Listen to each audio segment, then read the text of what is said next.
pa pa pa pa pa.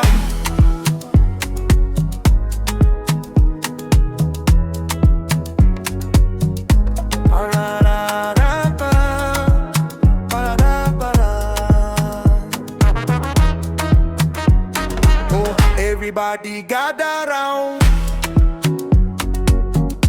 Mr. Okeke, sharp guy, we see you, we are watching you.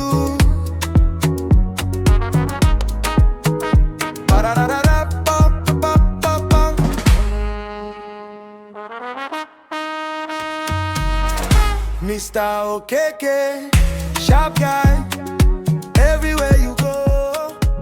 Now you dey fly. We worked at a private school in Lagos. And when we say private school, we don't mean one of those schools where the children wear blazers, speak with British accents, and have swimming lessons every Tuesday. No, we mean a proper Lagos private school. The type where the primary section is on one side and the secondary section is on the other side of the compound, and the teachers are the bridge between both. The name of the school was Bright Future Academy, although among our staff, we had another name for it. Bright Future, Dark Present. Because the future is bright, yeah, but the present needs prayer, fasting, and possibly a labor lawyer. Our school was owned by a 55-year-old Igbo businessman called Mr. Okeke. Mr. Okeke was a very shrewd businessman, the kind of man who would buy 1 carton of bottled water, sell half of it, reinvest the profit, and somehow still tell you he made a loss. Very detailed man. But Mr. Okeke had one weakness: his wife, Madam Okeke. That woman did not come cheap. Madam loved the fine things of life. And when we say the fine things, we mean the things that made Mr. Okeke's bank account cry in several different currencies. Whenever they went to the mall, Madam Eukaria would point. That woman, if point and kill a person, it is Madam Eukaria. She will point a handbag, Mr. Okeke will kill. Sorry, buy. She will point a shoe, he will buy. A dress, he will buy. Darling, I like this. Take it, baby. That woman can point anything, and Mr. Okeke will kill for it. Literally kill his bank account. And that's how Mr. Okeke, despite being a successful school owner, was always owing somebody. Owned the bank, suppliers, school printer, sometimes even the school staff, especially the school staff. And when the private school owner begins to owe staff, everybody begins to become very religious. We'll start praying before opening our salary accounts. Father Lord, let there be an alert. God, I beg, make salary enter. Even if it's not complete, let something just enter. Lord, remember my children. And then one day, things became so bad that Mr. Okeke could no longer pretend that everything was fine. He had to reduce staff. He called it a fancy name, retrenchment. And that day, that was how we found ourselves in the most terrifying staff meeting of our lives. The meeting began at 2 p.m. But by 2:05, everybody knew it was not a normal meeting. The principal was seated with a serious face. The vice principal was staring at the table. Administrator was holding a file. Nobody was smiling. We just sat quietly watching one another. Nobody wanted to be the first person to ask, "Are we being sacked?" But everybody was thinking it. Then the meeting ended. We returned to our staff room, and that was when the alert started coming in. Ping, ping, termination, termination, termination. The staff room became silent. Nobody wanted to ask, "You collect?" Because asking meant you might also receive the answer. So people began packing their belongings. Some were pretending to be busy. Others were just refreshing their bank account as if salary would just enter. Through sheer determination. And then Mrs. Alili received hers. Mrs. Alili was 32 years old when she joined Bright Future Academy as a newlywed from Delta State last year. When she first came to Lagos, she decided she didn't want to be idle, and so she applied at our school. Fresh, young, full of energy and hope. By the end of the first term, we started noticing something. A bump. At first, we were not sure. And then somebody said, "Na baby bump." We said, "Don't ask her directly. Let's still wait." And we were happy. Because teachers are like that. You see, we can be tired, underpaid, emotionally unstable, but the moment one of us is pregnant, everybody has become family. We're already discussing maternity leave, baby names, and baby shower colors. Then we resumed after the first term, and the bump was still there. Second week, still there. Third week, and by the fourth week, we became suspicious because the baby had been in one place for too long. Finally, we discovered the truth. It was not a baby bump. It was just belly fat. The poor woman had been shape-shifting. She was teaching more than 25 periods a week, eating late at night, drinking Pepsi for caffeine and constantly dealing with stress. Fresh Mrs. Alili that entered Bright Future Academy as a size 12 model. By the end of the session, she had become what we affectionately called room and parlor. So when her termination email arrived, she read it and then she sighed, then smiled. "Abeg, let me focus on my PhD. Huh? We looked at her. "Mrs. Alili, you have a PhD. She nodded. Now. Patience, humility and diligence in my husband's house. We laughed, That was just comic relief. Mrs. Alili was free. She had been released. But Mr. Alex Nkmi was not so lucky. Alex. Fresh guy. Fresh graduate of accounting. When Alex first came to Bright Future Academy, the guy was fresh. When we say fresh, like it was just as if he had never seen Lagos sun. Fair complexion, iron shirts, polished shoes, neat hair, smooth face, and then he started walking here. Barely 2 weeks later, we noticed something. One pimple, another, then another. By the end of the first month, Alex's face looked like a committee meeting, and we knew why. Alex taught mathematics to grade 4, 5, and 6 in the primary section. Then he picked up his bag and shuttled to the secondary section, where he taught business studies, accounting, at least 29 periods a week. 29. Some days, we're no longer sure if Alex was a teacher or a bus conductor. Alex, grade 5 is waiting. Alex, year 10 accounting. Alex, grade 6 mathematics. The man was constantly moving. So, Alex did not receive a termination letter. Instead, the principal planned to add even more periods to his timetable. We looked at his face. The pimples were already multiplying. We said, "Alex, enough is enough. You need to fight this." He said, "Fight what? Not be all of us did the same boat." No, your own is different, Alex." How? We don't know now, but if they add more periods to you, we cannot predict the fate of your face, But the person we least expected to receive a termination letter was Maria Makinde. Maria, 29 years old, beautiful, soft-spoken, the kind of person who would enter a room where two people were fighting and make both of them apologize. Maria taught elementary music to class 1, 2, 3, 4, 5. That was already a lot. But Mr. Okeke had a special talent. You see, whenever he sees a teacher who looks calm, he will assume that the teacher has free time. So civic education periods began appearing on Maria's timetable. Maria, take this class. Maria, supervise this activity. Maria, there is civic education for grade 4. And Maria would say, okay. That was her problem. The girl was too nice. And she took every duty with grace. The children loved her. She was patient, kind, and could never hurt a fly.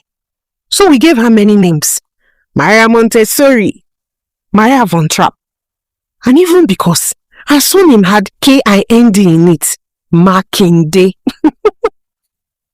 And that kindness made her an easy target.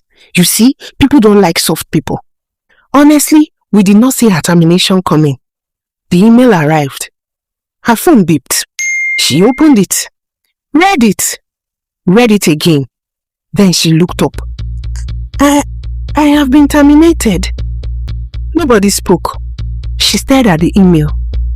But what did I do wrong? Her voice was quiet. Then she started crying. Not this small, elegant crying, no. Maria broke. Like, actually broke down. We had never seen her like that. The peacemaker had finally lost her peace, and we couldn't do anything. Because in this economy, people do not mind working for the devil, as long as the devil pays salaries.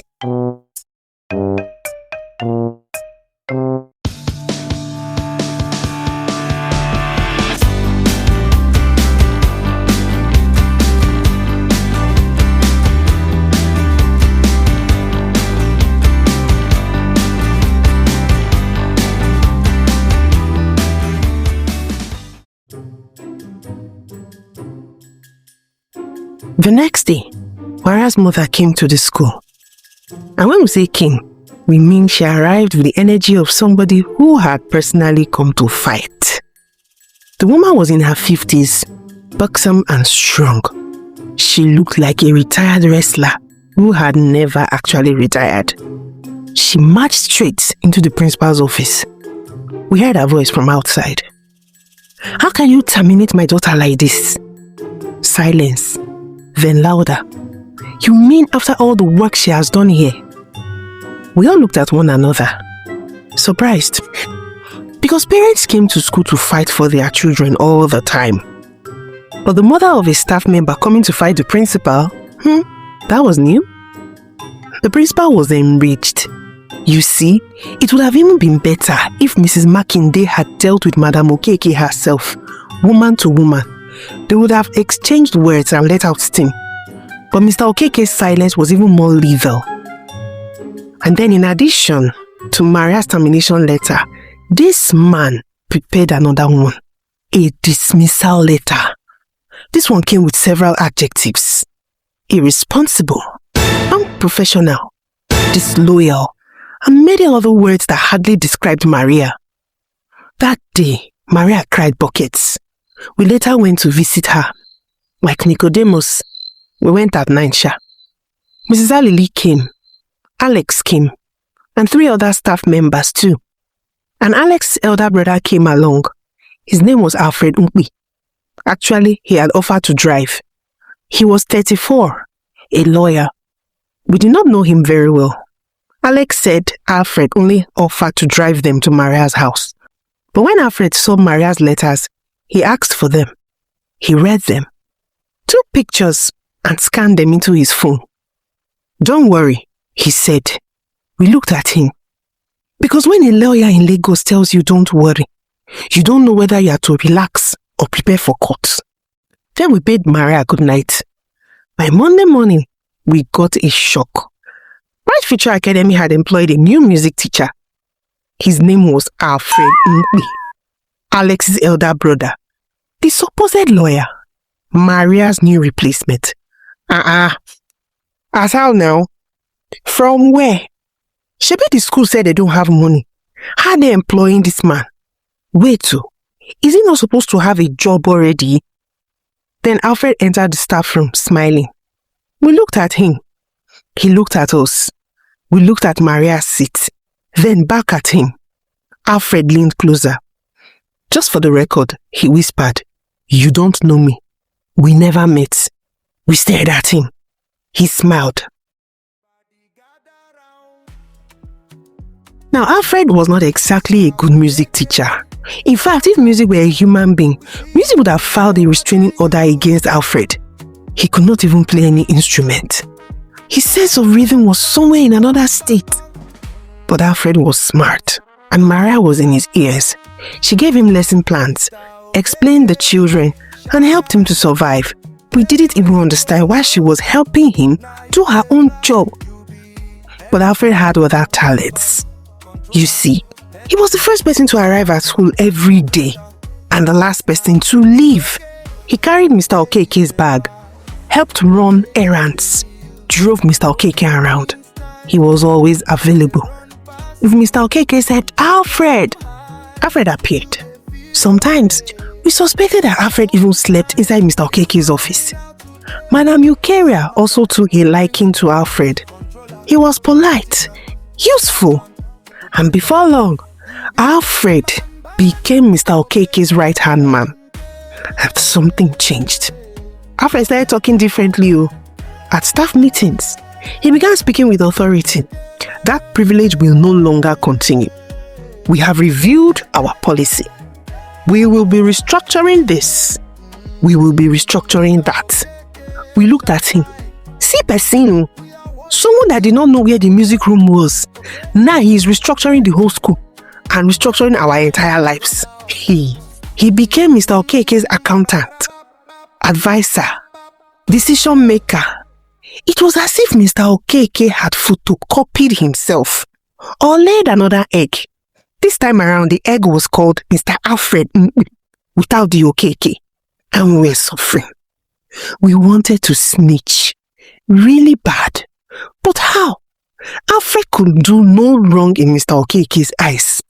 If Alfred even walked into the school carrying a goat, Mr. Okeke would ask, Alfred, what is this goat's opinion in this matter? Meanwhile, Maria was struggling.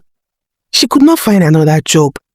She was helping my mother at the provision shop, surrounded by cartons of noodles, biscuits, detergents and soft drinks. Somebody who once managed music classes and school conflicts was now counting sachets of tomato paste. The reign of Alfred the Terror continued. Things became worse. We were tired. Some of us were already planning to resign, but we're just waiting for the end of session party. Because in private schools, the end of session party is sometimes the only thing standing between a teacher and a complete emotional collapse. We began preparing. The hall was decorated with balloons and lights. Children rehearsed songs. There was prize giving. And of course, food. Parents arrived beautifully dressed. Children were excited. We, the teachers, were exhausted, but smiling. Because even when we are suffering, teachers know how to smile in front of parents. The program continued. Children danced and sang and performed. I don't even know how Alfred did it. And then prizes were given. Parents clapped. Pictures taken. For a few hours, we almost forgot our problems. And then Mr. Okeke went up to speak, to give the vote of thanks. He thanked parents, the students, staff, and then paused. And I want to specially thank one person. We already knew. We all sat up. Alfred has been a blessing to this school. Then Mr. Okeke quoted John 3:16. God so loved the world that he gave his only begotten son. We looked at one another.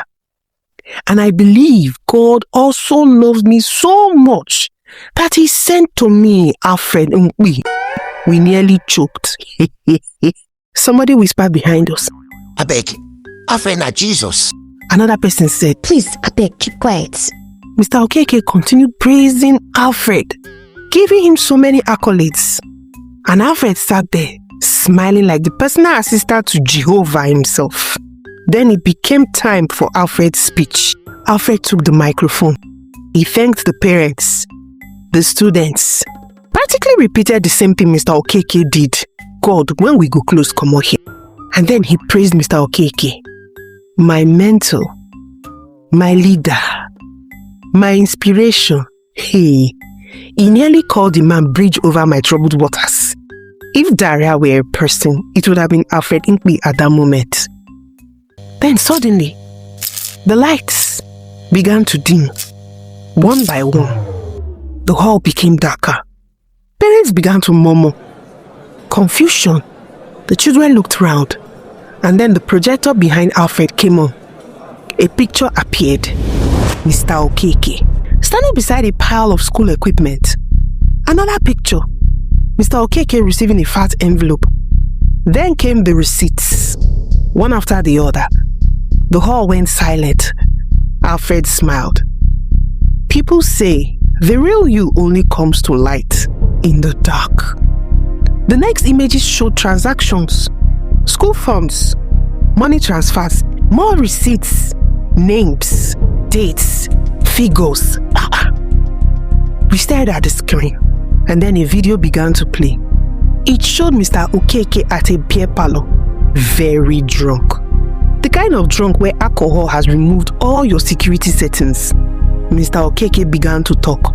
I told them the money was for the school renovation. He laughed. But the renovation was in my house in the village.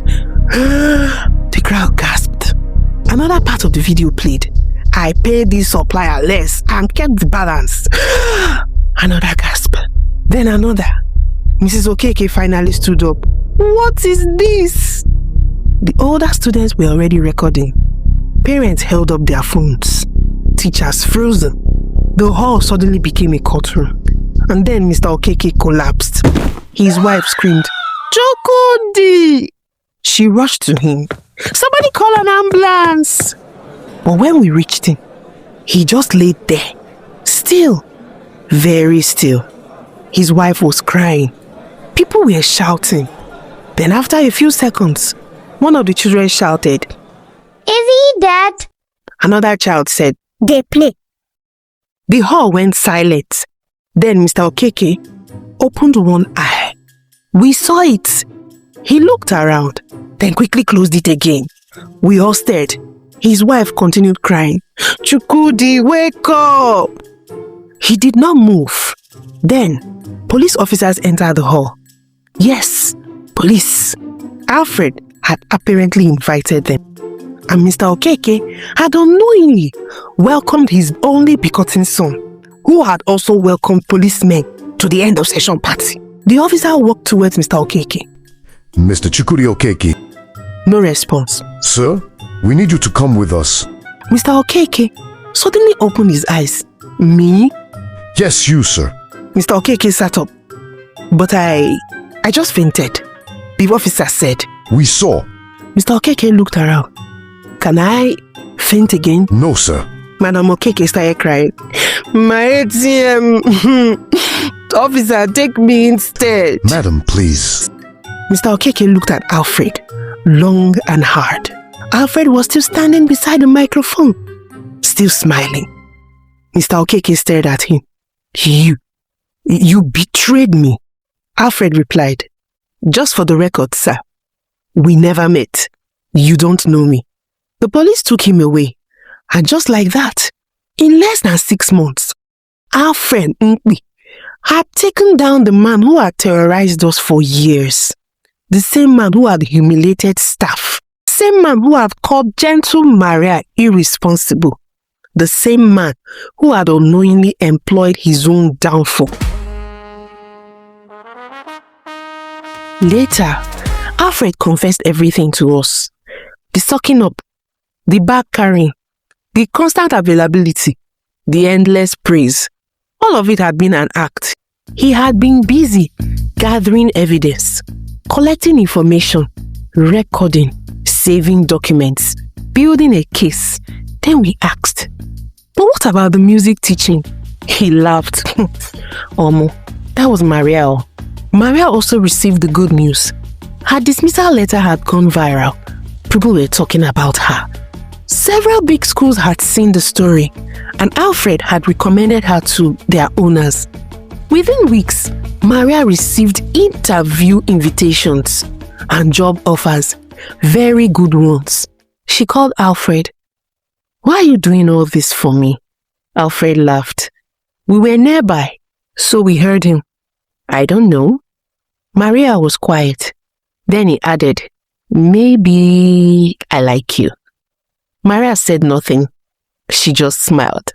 For the first time, Madam Peacemaker had no words. The woman who could mediate between two angry parents Same woman who could calm an entire classroom. She had no words now. She was just staring at Alfred like a child who had been asked to solve simultaneous equations. And as for us, we had our own problems. The school had been thrown into chaos. We did not even know what would happen to our jobs, or who would take over, or whether our next salary would be paid. But Alfred assured us that legal proceedings were underway. There were plans to restructure the school, new management, and hopefully better salaries.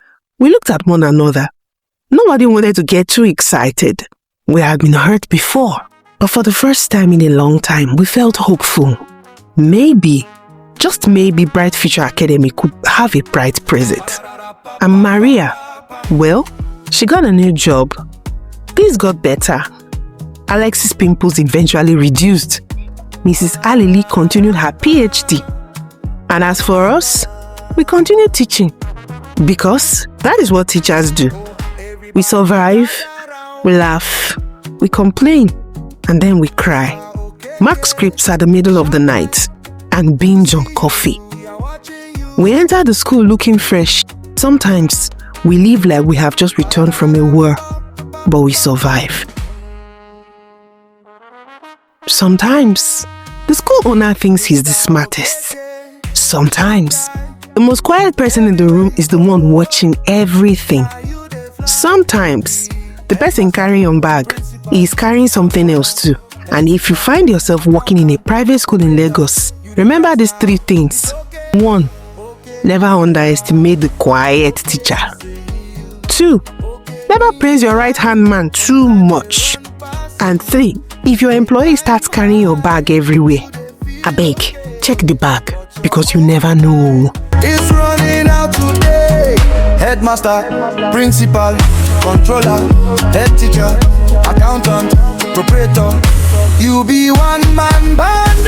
Okeke.